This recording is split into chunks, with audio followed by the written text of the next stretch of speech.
Mais qui est l'intrus? Ah. Tu veilles sur moi, père. Générique. Soit on meurt en héros, soit on vit assez longtemps pour se voir endosser la peau du méchant. Pour ce genre de choses, il existe des hommes comme moi. Il t'arrive de saigner. Vous pouvez respirer, vous pouvez cligner des yeux, vous pouvez pleurer. Ah, m'a ramené le conduit, celle-là. Maintenant que j'ai votre attention, Accroche-toi, petit. Tous, c'est Fab et Desgarmat sur ma chaîne et aujourd'hui on parle de cinéma, on parle de films d'horreur et on commence par la première partie parce que oui, en cette année 2024, on a peut-être pas non plus une saga qui va se lancer sur toute l'année, mais en tout cas, on a eu droit à la première partie en ce 15 mai 2024, Les Intrus. Du coup, la vidéo sera faite en plusieurs parties, déjà de quoi ça parle, ce que je retiens, ce que j'ai aimé, moins aimé, avec une petite conclusion. On y va ?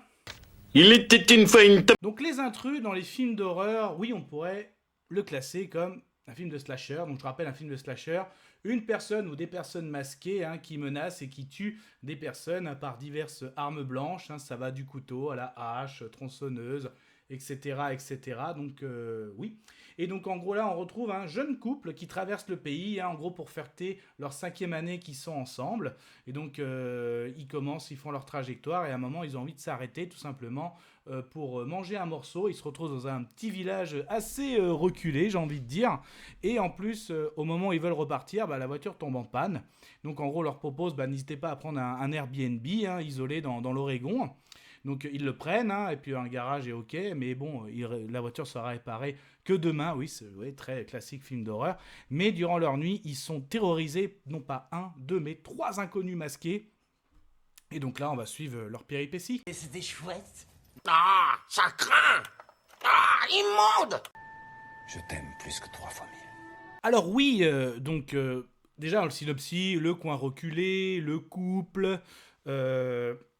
Après, voilà, on sait qu'on regarde du slasher par rapport déjà rien qu'à l'affiche, même si vous ne regardez pas la bande-annonce, c'est annonciateur. Mais du coup, qu'est-ce que ça a donné ? En tout cas, ne vous attendez pas à du slasher, j'ai envie de dire sanglant. Ce n'est pas du slasher où vous verrez un meurtre violent tous les X minutes.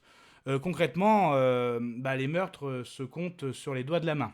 Et la main est pas complète, voilà, sans trop spoiler.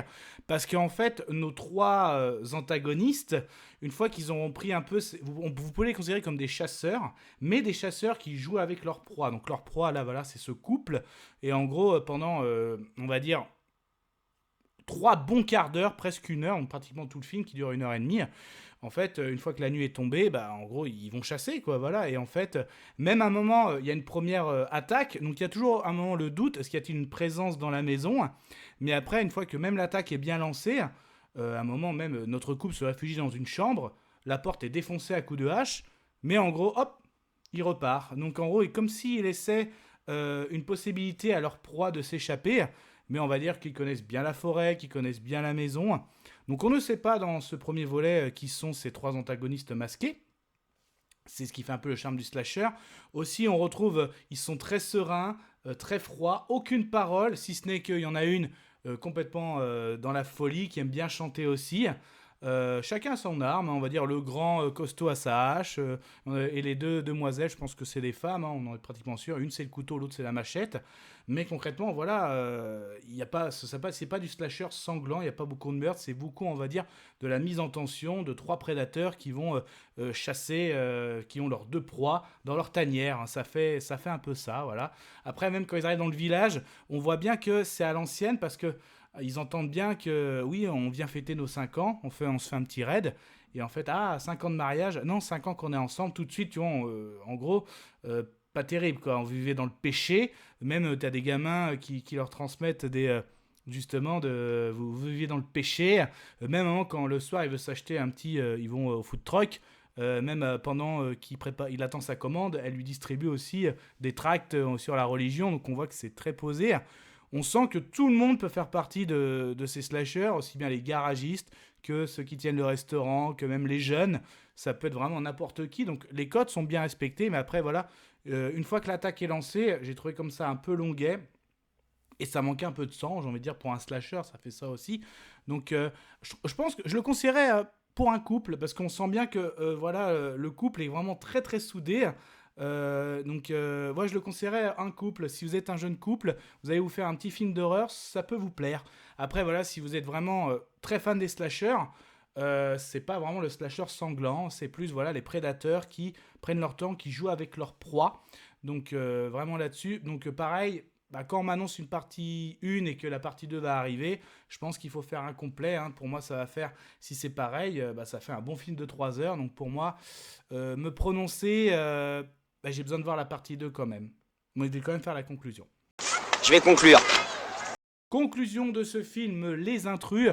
Du coup, pour du slasher, c'est pas trop sanglant. Voilà, donc pas beaucoup de meurtres. En tout cas, pendant voilà, tout le long du film, on a nos deux proies, notre jeune couple, face à 3 personnes masquées qui aiment les armes blanches, qui aiment aussi le côté sadique, le côté jouer avec leur proie. C'est plutôt pas mal, même s'il y a des choses un petit peu... Oui, mais bon, comment on n'aurait pas pu s'en rendre compte bien avant? Enfin, je vais pas trop dire, c'est du non-spoil. Donc quand même, et comme ça a été annoncé, hein, voilà, le marketing est fait comme ça, c'est que la première partie, et que c'est vraiment la première partie, parce que la seconde arrive en 2024, voire même une troisième. Donc pour moi, j'ai besoin de voir justement ces 2 parties pour me prononcer. Donc j'ai quand même donné un avis sonore. Pour moi, ce sera quand même un... C'est ok. Voilà. Mais ça, ce n'était que mon avis. Faites votre propre avis. À vous de juger. Et puis n'hésitez pas à vous promener sur la chaîne. Donc il y a des playlists sur l'horrifique. Il y en a une spéciale au niveau des slashers. En tout cas, prenez soin de vous, que ce soit devant la toile de cinéma, tout type d'écran, DVD, Blu-ray. N'hésitez pas à vous abonner, ça ferait extrêmement plaisir. Et puis du coup, au niveau des slashers, vous en êtes où? Moi, personnellement aussi, le dernier que j'avais adoré, c'était Thanksgiving. On peut en parler dans les commentaires. Et est-ce que vous êtes hypé aussi pour cette partie 2? Kenavo. Je vous souhaite une agréable soirée. Désolé pour le bordel. Au revoir.